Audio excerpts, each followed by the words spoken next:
नमस्कार। आज के इस वीडियो में हम बात करेंगे एक ऐसे दिग्गज नेता की जिसने पश्चिम बंगाल की राजनीति में एक ऐसा बड़ा तूफान ला दिया जिससे दोस्त भी दुश्मन बन गए।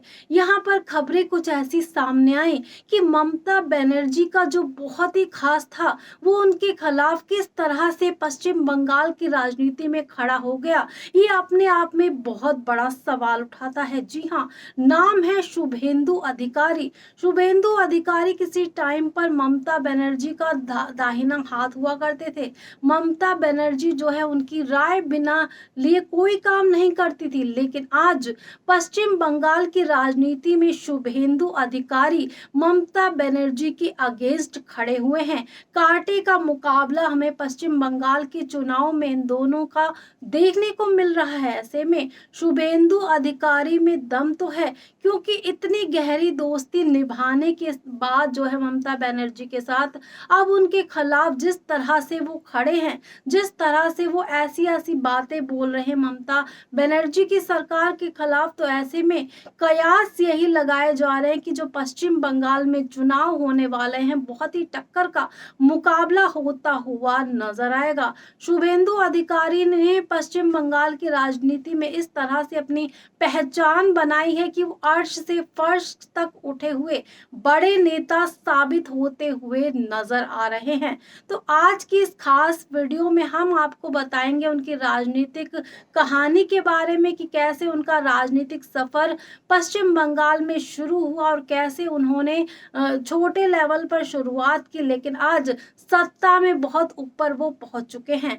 यहाँ पर पश्चिम बंगाल में ममता बनर्जी का बहुत ज्यादा नाम है, लेकिन आज शुभेंदु अधिकारी किसी से कम नहीं है। वो ममता बनर्जी के खिलाफ खड़े हैं, यानी कि दो ताकतवर नेता का कड़ा मुकाबला इस चुनाव में आप सभी लोगों को देखने को मिलने वाला है। तो आज की इस खास वीडियो में हम जानेंगे उनके राजनीतिक करियर के बारे में कि किस तरह से उन्होंने जमीनी तौर पर राजनीति की शुरुआत की, लेकिन आज जिन ममता दीदी के खिलाफ वो खड़े हैं वो बहुत अच्छा दमखम रखती हैं पश्चिम बंगाल की राजनीति में। तो अगर आप ऐसे राजनीतिक लोगों के बारे में जानना चाहते हैं तो इस वीडियो को अंत तक देखें, तो जानते हैं हम अपनी इस खास रिपोर्ट में कि आखिर शुभेंदु अधिकारी ने पश्चिम बंगाल की राजनीति में कैसे शुरुआत की और कैसे आज वो ममता बनर्जी के खिलाफ पूरी तरह से खड़े हैं।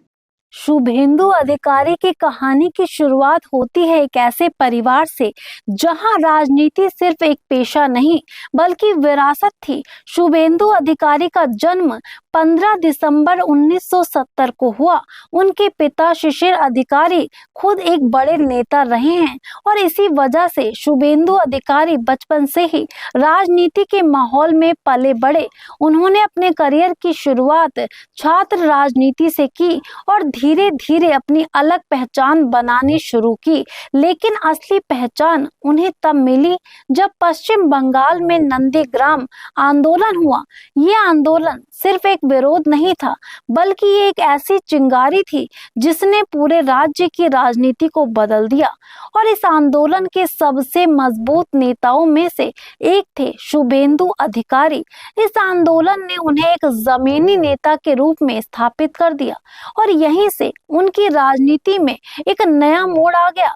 इसके बाद उन्होंने तृणमूल कांग्रेस के साथ मिलकर काम किया और जल्द ही पार्टी के सबसे भरोसेमंद नेताओं में शामिल हो गए। ममता बनर्जी ने उन्हें मंत्री बनाया और उन पर काफी भरोसा भी जताया। उस समय ऐसा लगने लगा था कि शुभेंदु अधिकारी पार्टी के भविष्य के सबसे बड़े चेहरों में से एक होंगे, लेकिन राजनीति में हालात कब बदल जाएं ये कोई नहीं जानता। धीरे धीरे पार्टी के अंदर मतभेद शुरू हो गया था।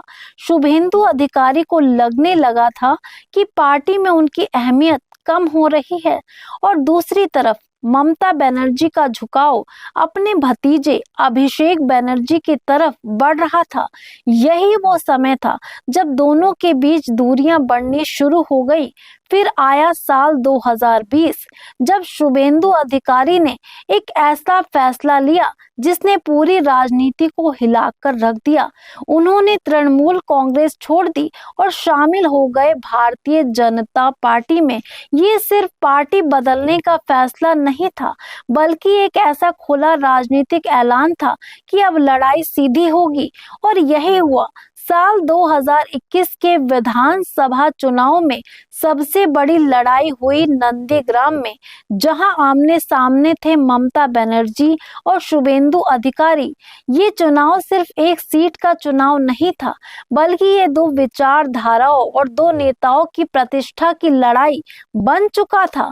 पूरे देश की नजर इस सीट पर थी। चुनाव के दौरान आरोप प्रत्यारोप भी खूब लगे, माहौल पूरी तरह गर्म था और जब नतीजे आए तो सब चौंक गए। शुभेंदु अधिकारी ने ममता बनर्जी को नंदीग्राम सीट से हरा दिया। ये जीत बहुत बड़ी थी, क्योंकि इससे ये साबित हो गया कि अब पश्चिम बंगाल की राजनीति में एक नया चेहरा उभर चुका है। इस जीत के बाद शुभेंदु अधिकारी को भारतीय जनता पार्टी में एक मजबूत नेता के रूप में देखा जाने लगा और उन्हें पश्चिम बंगाल विधानसभा में नेता प्रतिपक्ष बनाया गया। उनकी राजनीति का अंदाज साफ है कि वो सीधे मुद्दे पर बात करते हैं और अपने विरोधियों पर खुलकर हमला करते हैं। यही वजह है कि उनके समर्थक उन्हें एक मजबूत और निर्णायक नेता मानते हैं। लेकिन दूसरी तरफ उनके विरोधी उन पर कई तरह के आरोप भी लगाते रहे हैं। उनके बयानों को लेकर कई बार विवाद भी हुआ, लेकिन हर बार वो और भी ज्यादा मजबूती के साथ सामने आए। आज के समय में शुभेंदु अधिकारी पश्चिम बंगाल की राजनीति के सबसे बड़े चेहरों में से एक बन चुके हैं और आने वाले समय में उनकी भूमिका और भी अहम होने वाली है।